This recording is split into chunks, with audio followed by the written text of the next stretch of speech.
Deu a louca em Springfield. Motorista tem carro apreendido ao dirigir com carteira de habilitação de Homer Simpson. Acabou o recreio. Na Austrália, policiais em serviço são proibidos de comer donuts. Quebrando o gelo.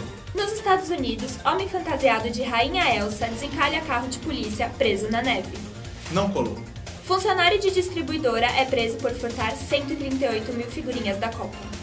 Começa agora o LDF News.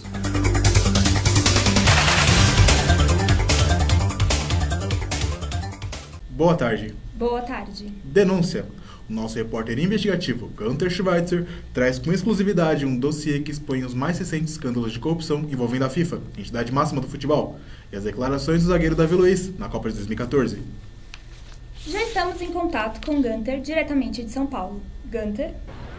Boa tarde, Zélio. Boa tarde, Marcelo. Boa tarde a você que nos acompanha de casa.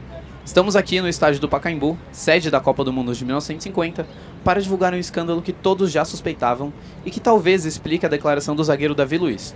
Se as pessoas soubessem o que aconteceu na Copa de 2014, ficariam enojadas. Todos ficaram chocados e tristes ao ver a seleção brasileira ser eliminada em casa na Copa do Mundo de 2014. Pois é, não deveriam. O que vai ser exposto aqui é a notícia em primeira mão investigada pelos principais jornais e rádios do mundo inteiro, especialmente o Gazeta dello Sport e o Wall Street Journal of Americas.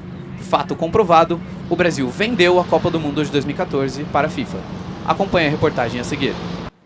Os jogadores titulares brasileiros foram avisados às 13 horas do dia 8 de julho, dia do jogo da semifinal, em uma reunião envolvendo o senhor José Maria Marim, na única vez em que o presidente da CBF compareceu a uma preleção da seleção, o técnico Luiz Felipe Scolari, o senhor Américo Faria, supervisor da seleção, e o senhor Ronald Hovold, representante da patrocinadora Nike. Os jogadores reservas permaneceram em isolamento em seus quartos ou no lobby do hotel. A princípio, muito contrariados, os jogadores se recusaram a trocar o hexacampeonato mundial em casa pela garantia do título na Copa seguinte.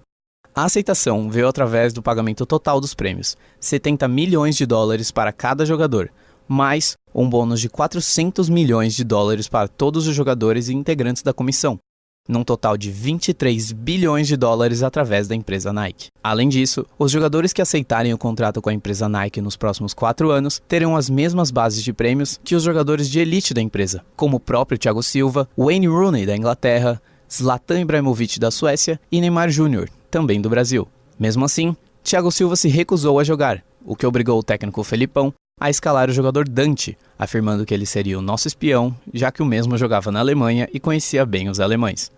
A sua situação só foi resolvida após o representante da Nike ameaçar retirar seu patrocínio vitalício ao jogador, avaliado em mais de 90 milhões de dólares ao longo da sua carreira.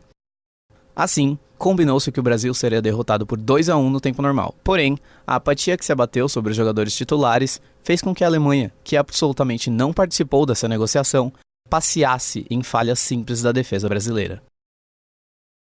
O Sr. Joseph Blatter, no momento o presidente da FIFA, aplaudiu a colaboração da equipe brasileira e prometeu que o título garantido em 2018 iria trazer estabilidade política ao país, que estava entrando na maior crise de sua história. Garantiu também ao Sr. José Maria Marim, através do seu assessor, que o Brasil teria seu caminho facilitado para o hexacampeonato em 2018. E por que o Brasil aceitaria entrar nessa negociata? Qual seria o interesse real da FIFA com tudo isso? A pirâmide da Copa do Mundo pode explicar. Se colocarmos o título da Itália de 1982 no topo de uma pirâmide, todos os campeões se espelham. Quem venceu a Copa de 78? A Argentina, que se alinha com 86 do outro lado da pirâmide. 86, que também foi conquistado pela Argentina. Em 74, a Alemanha conquista o título, que se alinha com 1990. Já na Copa de 70, o Brasil venceu com uma seleção recheada de craques. Mas seria uma coincidência que 70 se alinhasse com 94, ano do nosso tetra? Se a Inglaterra vence em 66, por que ela não está representada do outro lado da pirâmide, em 98, e sim a França? Bom, existe uma série de coincidências entre os dois países. Ambos são países europeus que nunca venceram Copas, e esse foi o primeiro e único título dos países. Ambos os países eram a sede da competição no ano de sua vitória, e ambos os títulos tiveram fortes suspeitas de manipulação.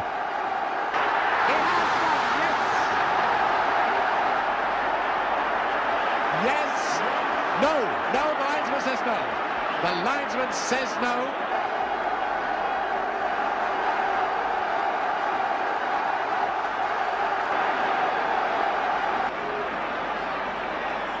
It's a goal! It's a goal!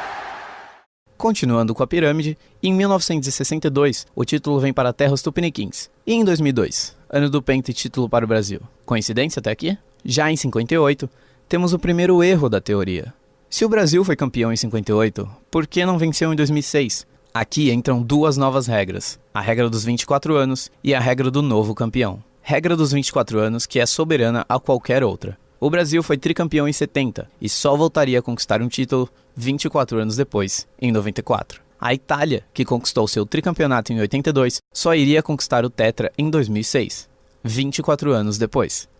Completando o grupo dos tetracampeões mundiais, a Alemanha, alvo da denúncia de hoje, conquista seu terceiro campeonato mundial em 1990 e só 24 anos depois, aqui no Brasil, viria a conquistar seu tetracampeonato com resultados exorbitantes contra adversários tradicionais.